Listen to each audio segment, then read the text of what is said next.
untuk mengukur sejauh mana kepatuhan masyarakat. Atau dengan kepatuhan masyarakat itu kan juga akan bisa menyelamatkan mereka sendiri untuk melihat masyarakat supaya patuh untuk berlalu lintas, harus menggunakan ada surat-suratnya, helm dan lain sebagainya.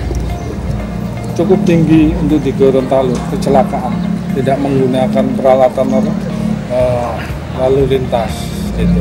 Kebanyakan tidak menggunakan helm. Lalu lintas di Gorontalo cukup tinggi. Sambil minum, ya toh, kemudian kecelakaan, naik kendaraan nggak pakai helm, kemudian boncengan 3 dan lain sebagainya. Kita nggak bisa kerja sendiri, kita harus kerjasama dengan instansi samping. Ya dari Dishub ada, kita bisa libatkan dari TNI, dari Pemda.